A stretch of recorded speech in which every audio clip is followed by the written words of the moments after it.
In my line of work, you hear the word crazy a lot.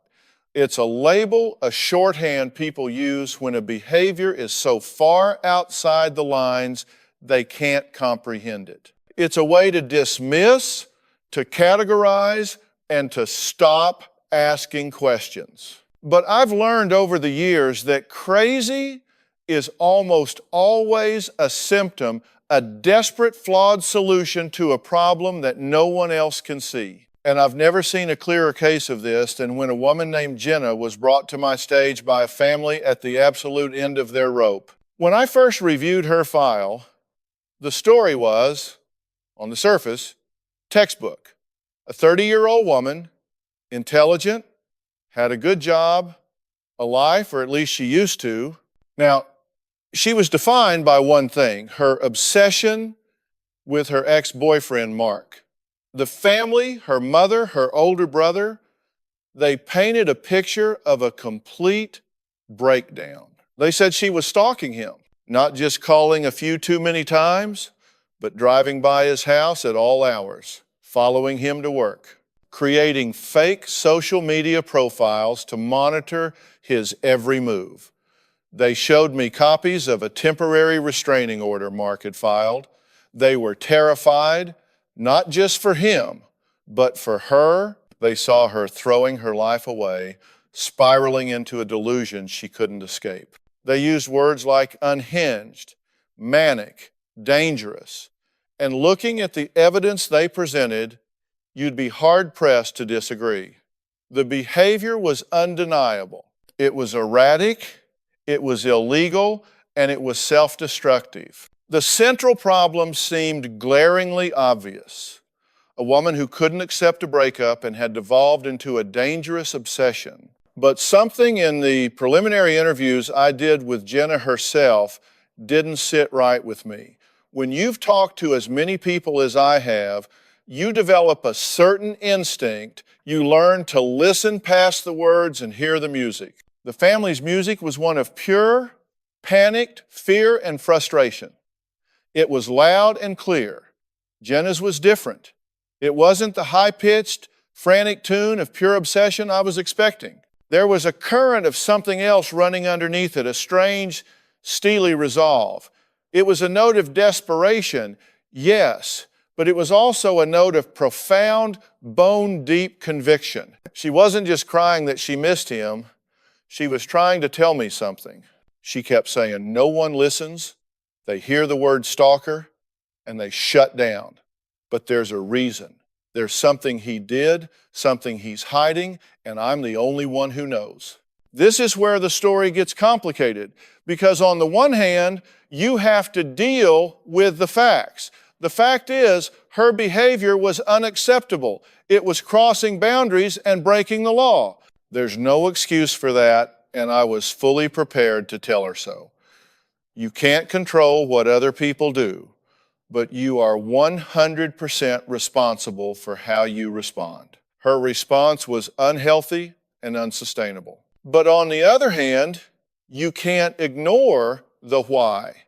Behavior is driven by a payoff. What was the payoff for Jenna to systematically dismantle her own life? The typical answer is a fantasy of reconciliation, but the more I listened, the less it felt like she was trying to get him back. It felt like she was trying to prove she wasn't crazy.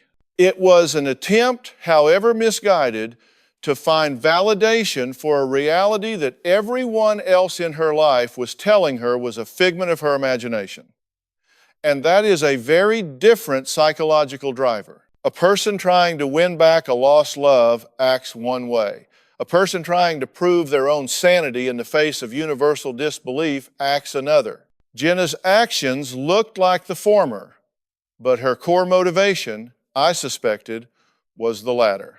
And that's a much darker, more complicated story than a simple breakup. I knew, sitting across from her in that pre-interview, that the real problem wasn't what she was doing, as destructive as it was. The real problem was the secret she was trying to unearth. To understand the why, you have to go back to the beginning, before the restraining order, before the late night drive-bys, before her family started looking at her with fear in their eyes. You have to go back to Mark.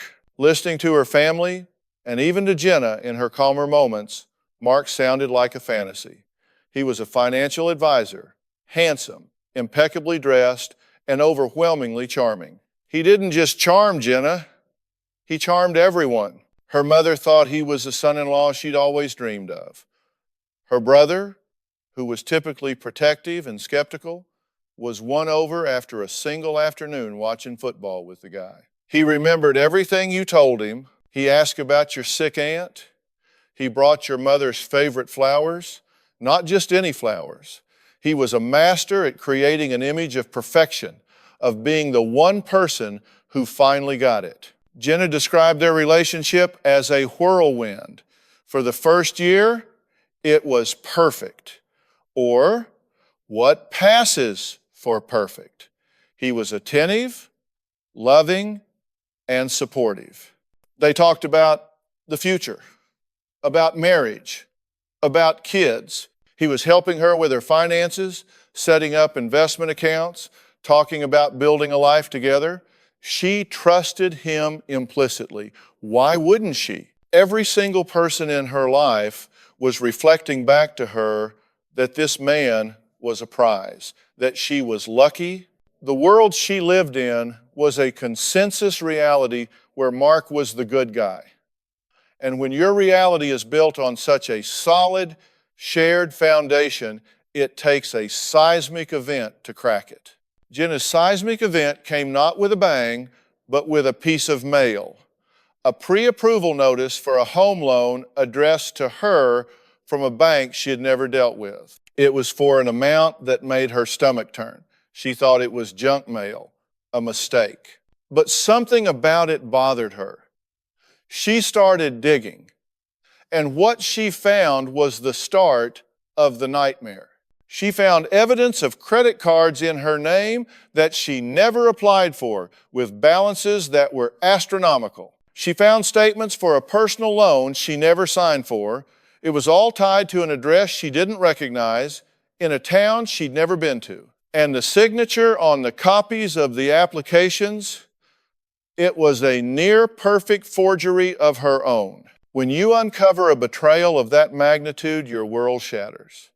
The person you sleep next to, the person you are planning a future with, is not who you thought they were. So she did what anyone would do. She gathered the papers, her hands shaking, and she confronted him. She laid it all out on the coffee table where they'd shared so many meals, and she asked him, "What is this?" Now, this is the critical juncture. This is where a normal person caught in a lie would crumble. They'd get defensive, maybe confess, maybe panic, but a true manipulator, a sociopath, they do something else. They don't just deny the evidence, they deny your reality. Mark didn't even flinch. According to Jenna, he looked at the papers, looked at her, and then he looked at her with this profound sense of pity, of disappointment. He told her they had discussed this. He said they had a conversation months ago about leveraging her good credit to make some aggressive investments, a plan he had to secure their future. He told her she was a little drunk that night, laughing and excited, and had signed everything. "Don't you remember, honey?" he'd ask, his voice dripping with condescending concern. He said her recent stress at work must be making her forgetful, paranoid. He didn't just lie. He weaponized their entire history of intimacy against her. He took her memories and tried to overwrite them with his own narrative. This is classic gaslighting, and it's one of the most psychologically violent things you can do to a person. It's not just saying, "You're wrong." It's saying, "You cannot trust your own mind." He told her she was hysterical, that she was destroying the best thing that ever happened to her over a paranoid fantasy. He framed her discovery not as a righteous accusation, but as a symptom of her own mental instability. And then he delivered the kill shot. He broke up with her. He said he loved her. but he couldn't be with someone so untrusting, so emotionally volatile. He couldn't live with the constant accusations. He made himself the victim of her instability. He walked out of that apartment, leaving her not just heartbroken, but in a state of complete psychological vertigo. The man she loved had not only stolen from her, he had stolen her sanity. This is where a person's psychological foundation begins to crumble. She was left alone in an apartment filled with the ghost of a shared future, holding concrete proof of a crime in one hand and the crippling self-doubt of a master manipulator's parting words in the other. Her entire support system, the people she should have been able to turn to, had already been compromised. Mark hadn't just built a relationship with her, he had built a fortress of public opinion around himself. He had inoculated her family against the truth. So when Jenna ran to her mother, hysterical, papers clutched in her hand, talking about stolen money and forged signatures, what did her mother see? She didn't see a victim of a sophisticated fraud. She saw her grieving daughter, heartbroken and lashing out, making wild, unbelievable accusations against the kindest, most stable man she'd ever brought home. Her brother had the same reaction. Jenna, slow down. This doesn't make any sense. Are you sure you're not just confused, misremembering? You've been under a lot of stress? They weren't being malicious. In their minds, they were being rational. They were trying to calm her down, to bring her back from what they perceived as the brink of an emotional collapse. But what they were actually doing was reinforcing the gaslighter's narrative. Every time they said, "Are you sure?" or "That doesn't sound like Mark," they were hammering another nail into the coffin of her confidence. They were, without meaning to, becoming accomplices to his psychological abuse. Her next logical step was the police. She walked into a precinct, laid out her story, and was met with a look of weary resignation. They see this all the time. Messy breakups, accusations of theft, revenge. To them, it was a civil dispute, a he said, she said scenario.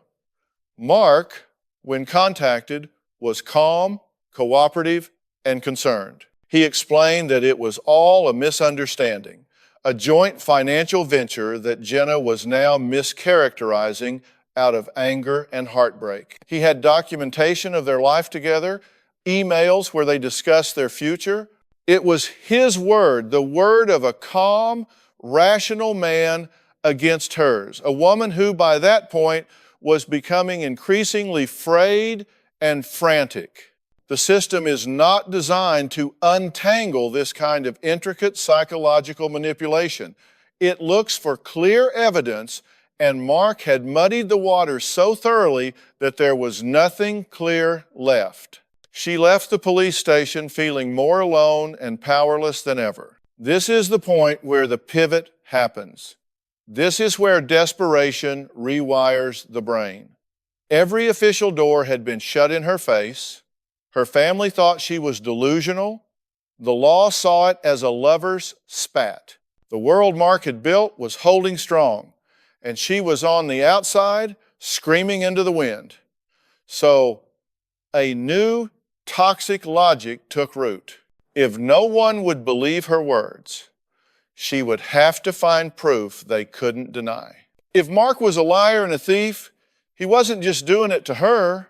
There had to be others. There had to be a pattern. Her mission was no longer about getting justice for herself. It was about exposing him to save her own sanity.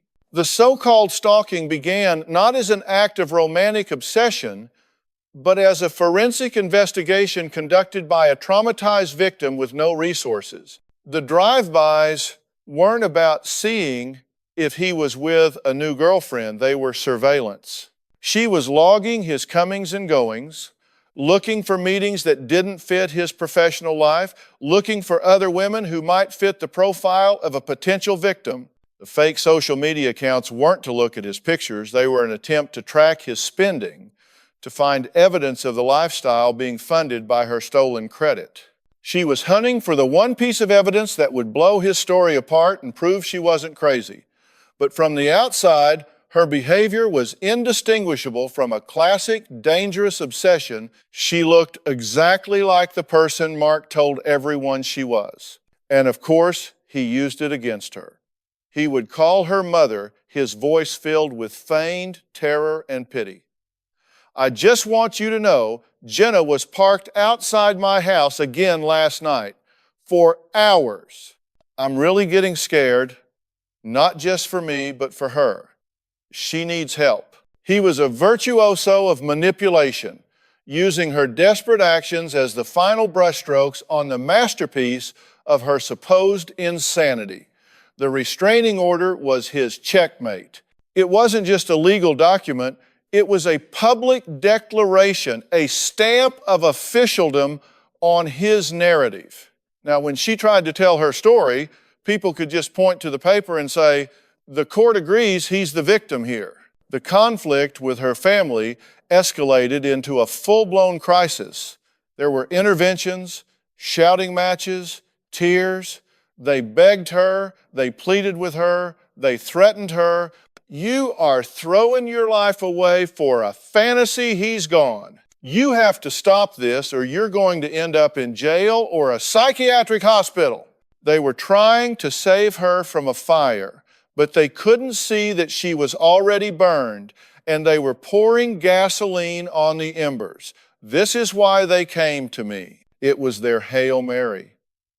They saw a daughter, a sister, completely unhinged, and they brought her to the one place they hoped could force a breakthrough. For Jenna, it was the last stop on a road to absolute despair, her one final chance that someone, anyone, would listen past the crazy and hear the truth. When Jenna and her family walked onto my stage, the tension was so thick you could feel it in the air. The mother, Carol, was a bundle of raw nerves, her eyes red-rimmed from crying. The brother, Tom, sat stiffly, his arms crossed, radiating a mixture of anger and protective anxiety. And then there was Jenna. She wasn't hysterical like her family had described. She was eerily calm, but it was the stillness of a cornered animal. She had a look of profound exhaustion, the kind that comes from fighting a war no one else believes you're in. We started with the family. I gave them the floor. I wanted the audience, and more importantly, Jenna, to hear the story from their perspective, in their words. Carol spoke first, her voice cracking. Doctor, Phil, we don't know what to do. This isn't our Jenna. She was a happy, vibrant girl. Now, she doesn't sleep. She's lost her job. All she does is talk about Mark, about these conspiracies. We see her destroying herself, and she won't listen. She's been arrested for violating the restraining order. We're afraid she's going to go to jail or worse. We're afraid for her, and we're afraid of her. I hate saying that, but it's the truth. Tom was more direct, his frustration boiling over.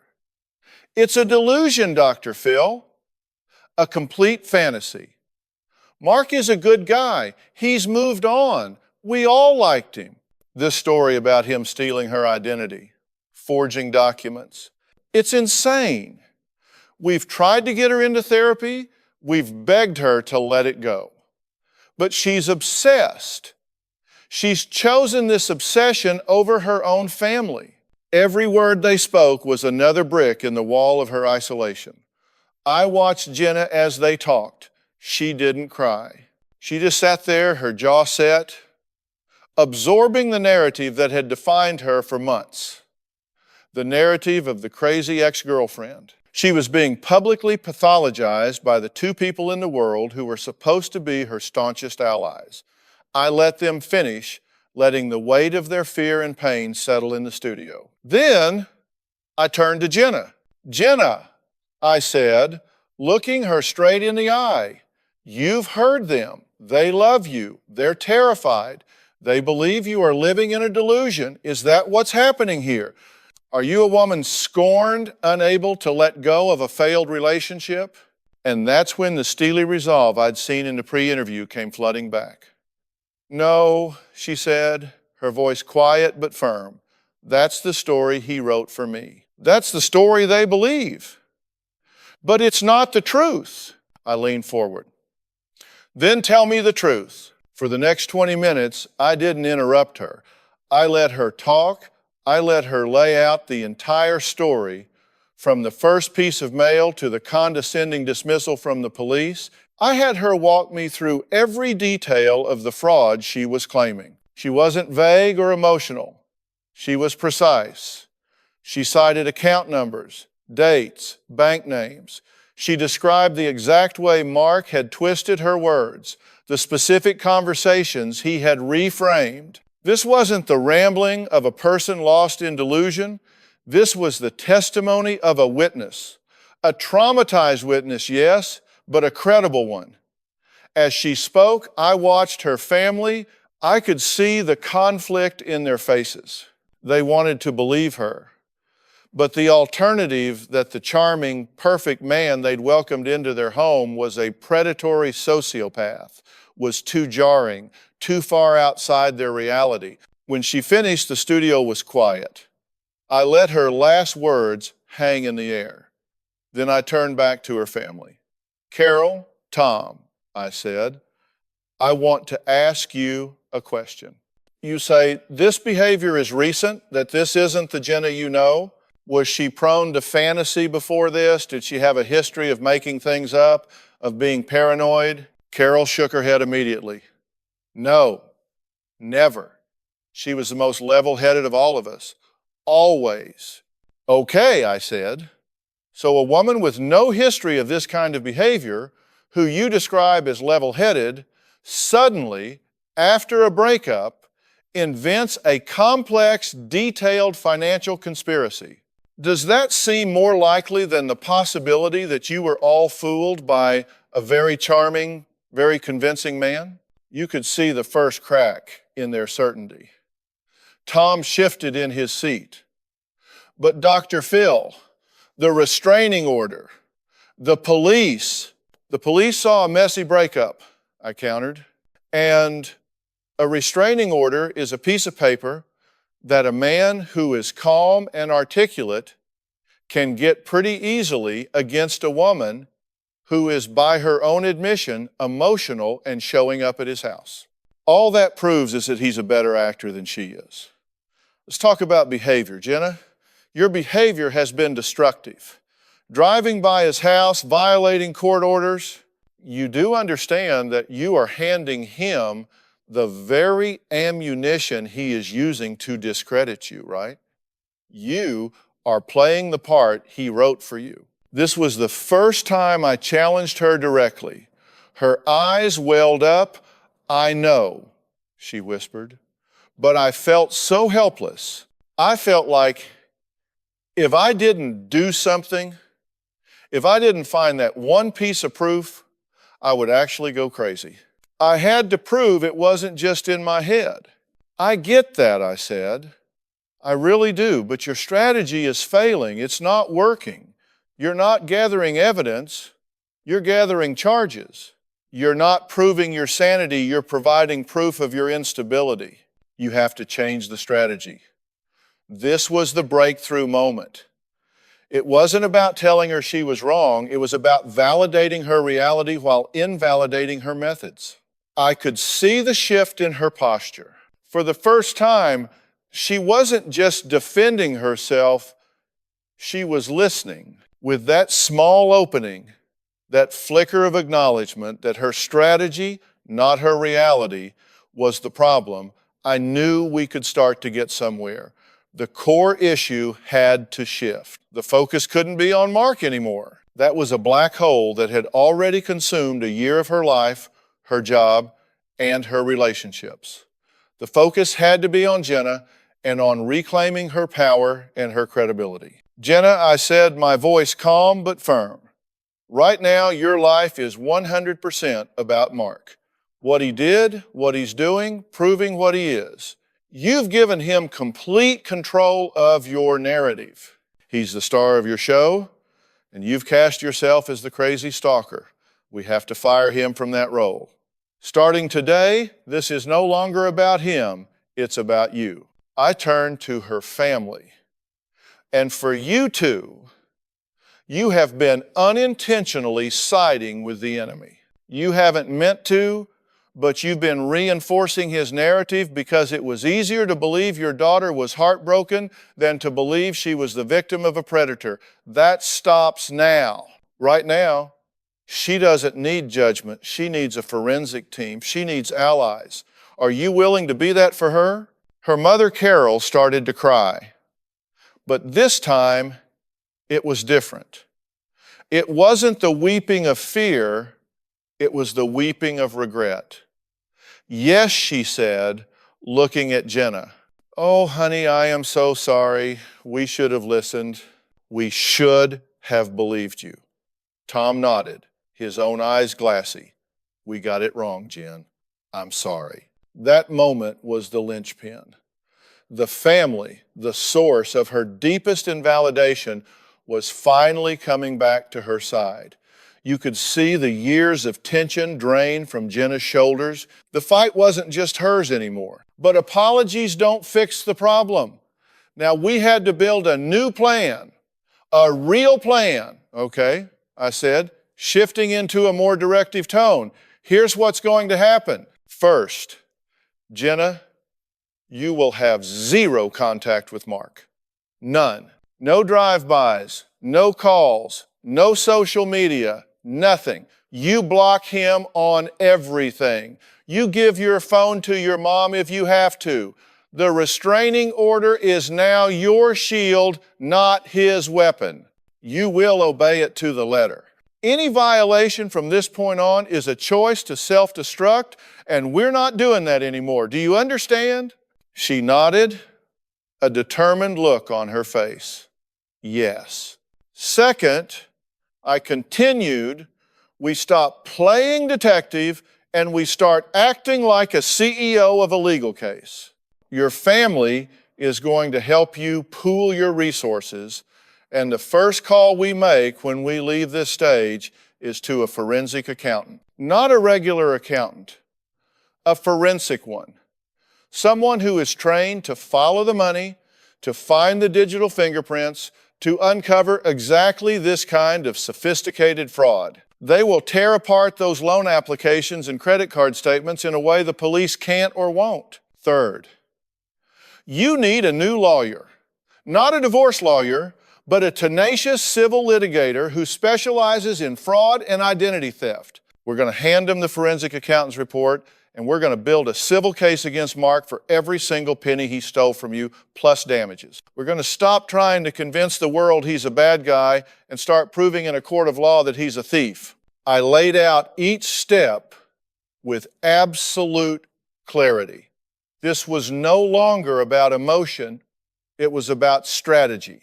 It was about taking her righteous anger and her desperation and channeling it into a controlled, intelligent, and effective plan of action. We were taking the chaos and giving it structure.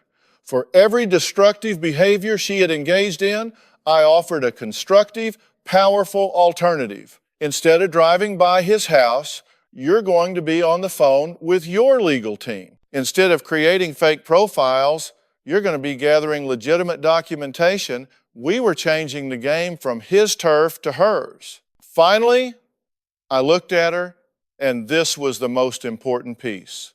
Jenna, all of that is the external battle. The internal battle is yours. You have been through a profound psychological trauma. Being systematically gaslit by someone you love is a unique kind of hell. It makes you doubt the very ground you stand on.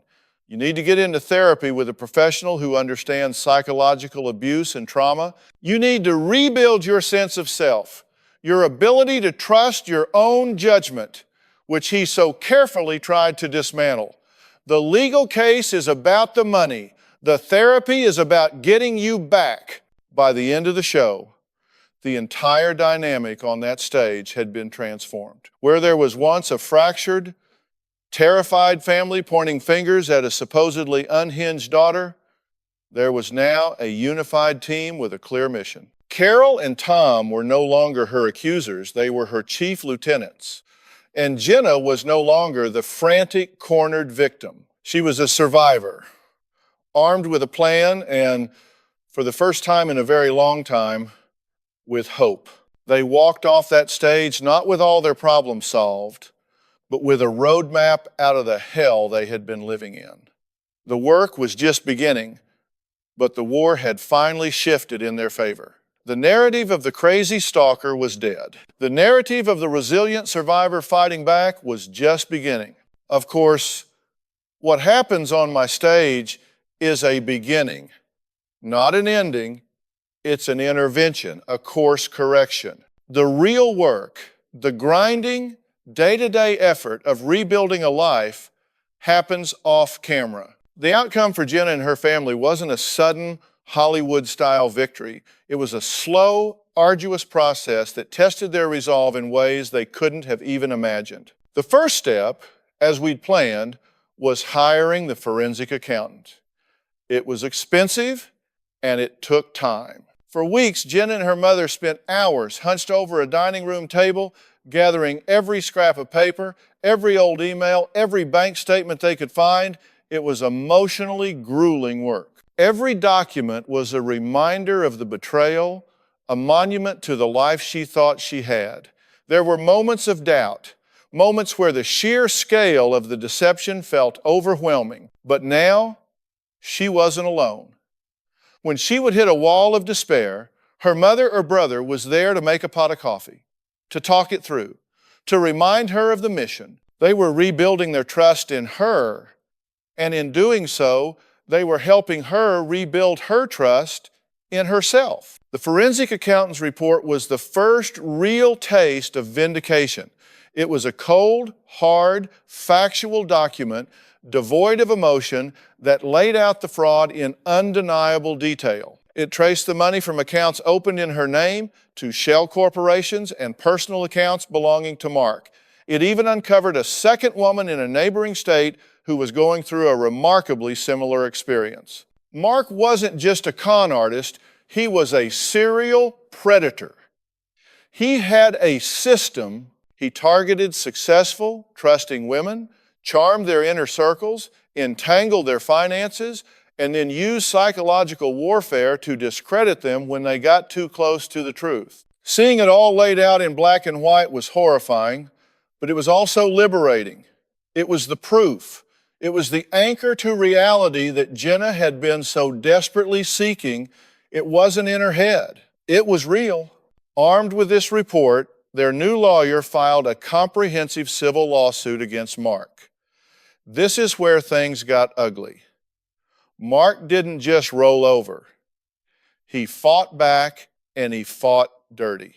His legal team tried to paint Jenna as an unstable, vindictive ex-girlfriend, using the restraining order and her past behavior as their star evidence. They filed motions to have her psychologically evaluated. They tried to depose her friends and coworkers, digging for any hint of instability they could exploit. It was a strategy designed to intimidate and exhaust her, to make the process so painful and expensive that she would simply give up. There were days Jenna wanted to. The legal battle dragged on for more than a year.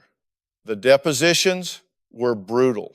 She had to sit in a room for hours while a lawyer twisted her words and questioned her sanity, her memory, and her motives.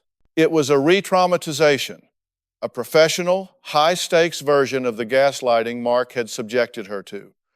This is where the therapy became her lifeline. Her therapist gave her the tools to withstand the psychological onslaught, to separate the legal strategy from her own self-worth. She learned to see their attacks not as a reflection of her reality, but as a desperate tactic from a guilty man. Her family was her rock. They attended every meeting, sat in the back of every deposition. Their silent, steady presence was a constant reminder that she was no longer fighting alone. The turning point in the legal case came when the other woman, the accountant, had found agreed to testify.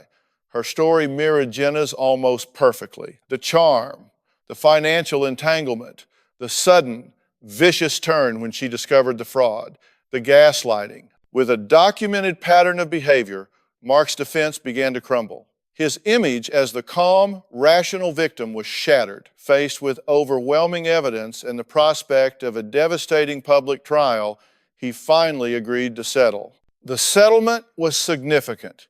It covered the money he had stolen, the legal fees, and substantial damages. But for Jenna, it was never really about the money, it was about the truth. The settlement was a legal admission, a final, undeniable validation of her reality. He didn't have to say, "I'm sorry," and he never would. But the check said, "You were right." The outcome for Jenna was not a return to the person she was before she met Mark. That person was gone forever. You don't walk through that kind of fire and come out unchanged. She emerged from the ordeal stronger, yes, but also more cautious, more guarded. The scars were there. She struggled with trust for a long time, both in others and in her own judgment. But she also had a newfound resilience she never knew she possessed. She had faced down a master manipulator, battled a skeptical system, and reclaimed her own sanity from the brink. She went back to school, got a degree in forensic psychology, and now works with victims of financial and psychological abuse. She took the most horrific experience of her life and transformed it into her purpose. Her family's relationship, once shattered by misunderstanding and fear, was rebuilt on a foundation of profound respect and honesty. They learned a hard lesson about blind trust and the insidious nature of hidden abuse. It was a painful, costly education, but one that ultimately brought them closer. Jenna's story is a stark reminder that sometimes the crazy one is the only one telling the truth. And it's our job to be willing to listen,